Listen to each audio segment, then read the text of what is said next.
নমস্কার, আটপৌরে হেসেলে সবাইকে স্বাগত। আমি রুমকি, আপনাদেরকে নিয়ে আবার চলে এসেছি আমার হেসেলে। আজকে রান্না করে দেখাবো দুপুরবেলার একটি ভাত দিয়ে খাওয়ার মতন পদ। এই রান্নাটি কিন্তু অনুষ্ঠান বাড়িতেও খাওয়া যেতে পারে। আজকে রান্না করে নেব পাবদা মাছের একটি রেসিপি, সবুজ পাবদা।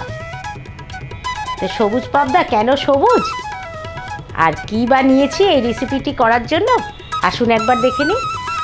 আমি এখানে মাঝারি সাইজের 8 পিস পাবদা মাছ নিয়েছি।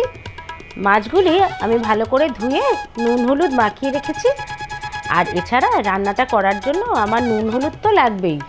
সাথে নিয়েছি টক দই, আদা বাটা, কালো জিরে, কাঁচা লঙ্কা বাটা, একটু ধনে পাতা বাটা আর চিনি। রান্নাটি কিন্তু আমি সর্ষের তেলে করে নিচ্ছি। গ্যাস অন করে কড়াই গরম করে নিলাম, নিয়ে নিচ্ছি সর্ষের তেল। পাবদা মাছগুলো ভাজবো। পাবদা মাছ খেতেও যেমন সুস্বাদু, এর কিন্তু প্রচুর গুণ রয়েছে। তেল গরম হয়ে গেছে, মাছগুলো ছেড়ে দিচ্ছি।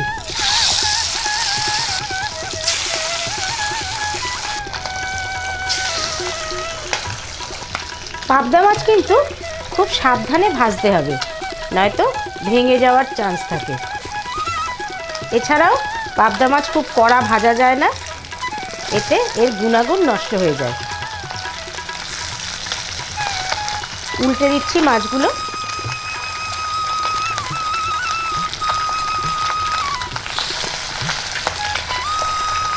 এবার মাছগুলো তুলে নেব।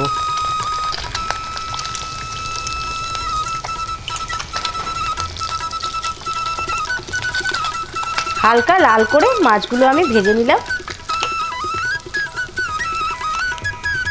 আরও কয়েকটি মাছ আছে, এইভাবে ভেজে নিচ্ছি।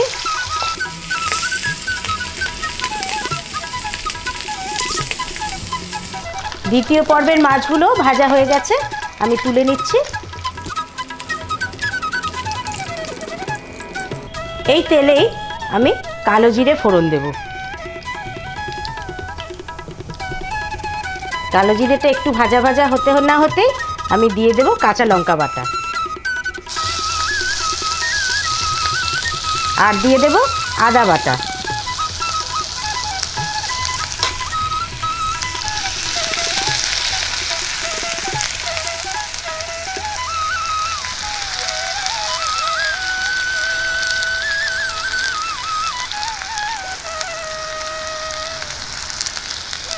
আদার কাঁচা গন্ধটা মরে আসলেই আমি এখানে দিয়ে দেব টক দইটা।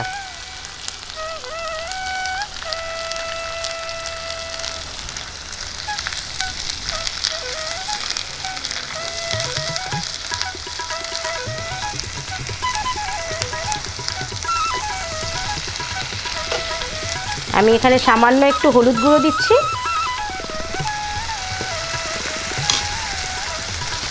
নিয়ে নিচ্ছি একটু নুনও।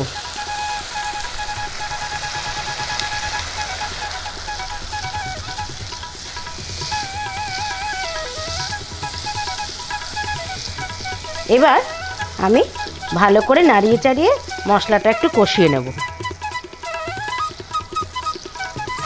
দিয়ে দিচ্ছি অল্প একটু চিনি।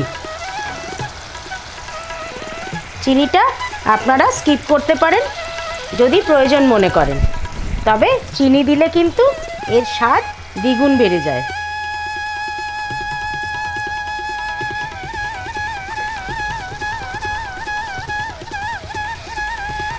টক দই দিয়েছি তো জল ছেড়ে দিয়েছে।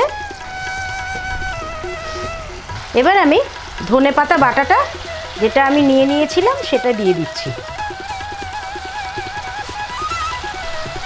এই ধনে পাতা বাটা আর কাঁচা লঙ্কা বাটাটার জন্যই কিন্তু এই প্রিপারেশনটার নাম হয়েছে সবুজ পাবদা। অসাধারণ গন্ধ বেরিয়েছে, কিন্তু খেতে খুব ভালো হবে।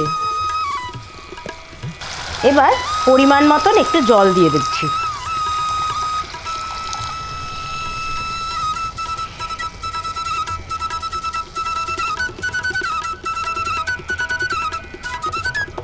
জলটা দিয়ে ঝোল ফুটতে দেব। আস্তে আস্তে করে আমি মাছগুলো ছেড়ে দিচ্ছি।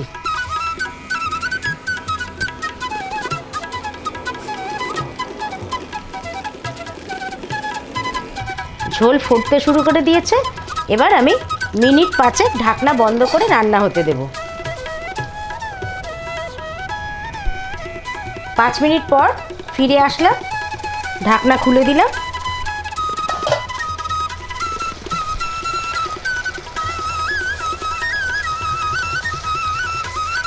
গ্যাস অফ করে দিচ্ছি।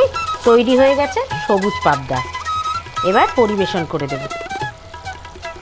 তৈরি হয়ে গেছে সবুজ পাবদা। ভালো লাগলে অবশ্যই লাইক, শেয়ার, কমেন্ট করবেন। আর এখনও যারা আমার আটপৌরে হেসেল চ্যানেলটি সাবস্ক্রাইব করেননি, অবশ্যই সাবস্ক্রাইব করুন। আর পাশে থাকা বেল আইকনটিও প্রেস করে দিন। এছাড়াও আমার ফেসবুক পেজ আটপৌরে হেসেল ফলো করুন। তাহলে আজকের মতন আসি, আবার দেখা হচ্ছে অন্য দিন অন্য রান্না নিয়ে।